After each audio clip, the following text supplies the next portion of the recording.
Hindi na natin kailangang isa-isahin pa yan. Ito pong party list na to, dapat ito yung maging simula ng pagbabago, hindi lang po sa party list system, kundi sa buong sistema. Kaya sana po, magkaisa ang mga magsasaka. Hindi porke wala sila dito sa Central Luzon, hindi na sila magsasaka, nakasama sa magsasaka party list. Dapat po bubuuin natin yan, buong Pilipinas. Dito po tayo magsisimula. At, last na po, bago ko tapusin. Sinasabi po ng tita ko, may mission daw ako sa buhay. Ang tanong ko, dahil ba nabubuhay pa ako, may mission ako? Sabi, oo. Ang tanong ko po sa inyo, nabubuhay pa rin naman kayo Ibig sabihin ba, may mission din kayo sa buhay? Handa ba kayo sa mission na ito? Na pagkaisahin natin ang mga magsasaka at ang may-ari ng magsasaka party list ay kayong mga magsasaka. Yun ang mission ninyo. Tinatanggap nyo ba ang mission na yan? Maraming salamat po sa inyong lahat.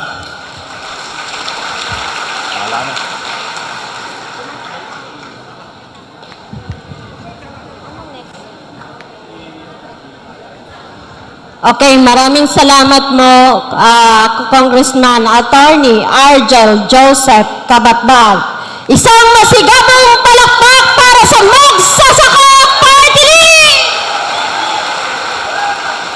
Okay, ngayon po ay pakinggan po natin ang isang pag-uulat po ng staff ng Magsasaka Party List, si Maya Kapalad.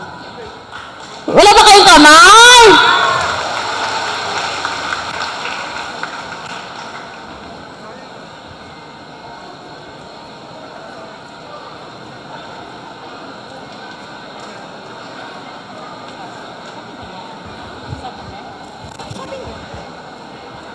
Hello. Magandang umaga po sa lahat. Parang parang kulang na yung pagkain. Magandang umaga po sa lahat. Parang kulang pa rin. Magandang umaga po sa lahat. Ayan. Una po sa lahat, gusto po naming pasalamatan si Mr. Ronilo Hines ng Unigro, si Mayor Doc Lito Galapon, si former DA Secretary Leonie Montemayor, at si Colonel Ariel Querubin. Magandang umaga po. Isang karangalan po para sa amin na kayo po ay nagpaunlak sa aming imbitasyon. So,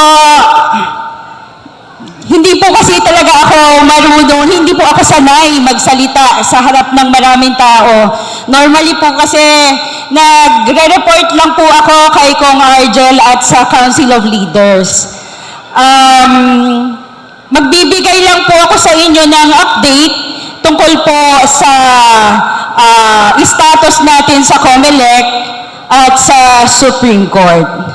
Pero bago po yun, since nagkwento po si Kong Argel, gusto ko rin pong magkwento ng konti kung paano po nag-umpisa ang mga magsasaka. Marahil po yung iba sa inyo dito, kilala ako, yung mga pundador po na magsasaka sa 7 probinsya, dahil dito po talaga kami nagsimula sa probinsya ng Aurora, Bulacan, Bataan, Nueva Ecija, Pampanga, Tarlac at Zambales. Gusto ko pong humingi ng paumanhin doon sa mga nagte-text po at tumatawag sa akin nung panahon po na hindi pa lumalabas yung decision mula sa Supreme Court. Kasi sa totoo lang po, hindi ko po alam kung paano ko kayo sasagutin.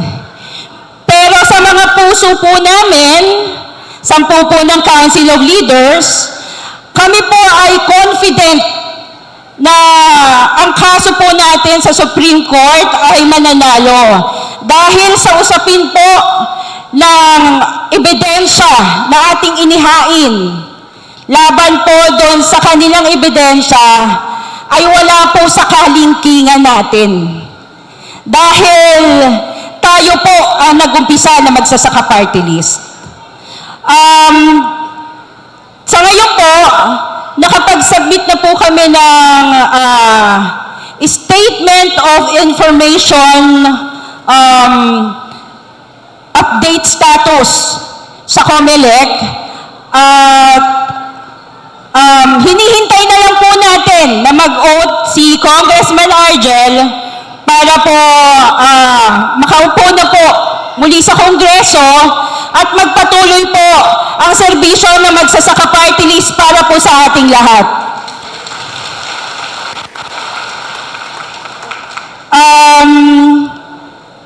Natutuwa po kami dahil sa kabila po ng init ng panahon at sa hirap ng buhay, alam po natin yan, yung mga pamasahe, talagang hinahanap pa natin yan para lang makadalo dito sa pagtitipon na to. Maraming salamat po sa inyo. Ibabalik ko po ang mikropono kay Congressman Argel, pero bago po yon, kailangan ko po muna ulit marinig yung mga taga-Aurora.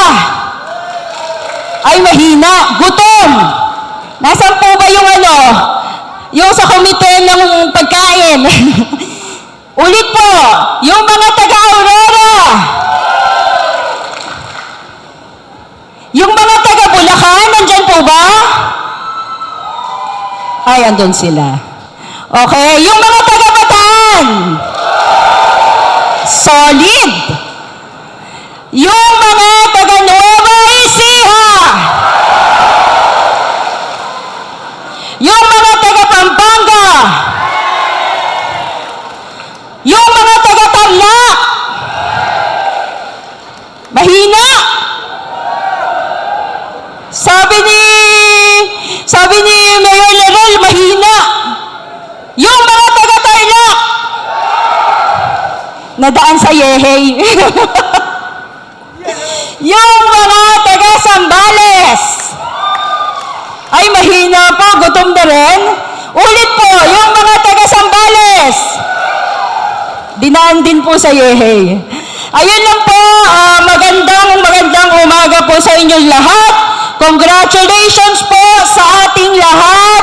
Mabuhay po tayo. Bigyan po natin ng isang malakas na palakpakan si Congressman Argel Joseph Cabatbat.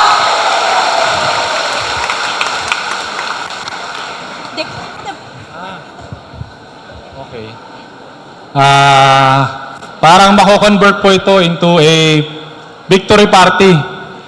Actually, this is a special General Assembly / victory party. Pero siguro, bigyan natin ng pagkakataon yung mga tao kung bigyan natin ng open forum.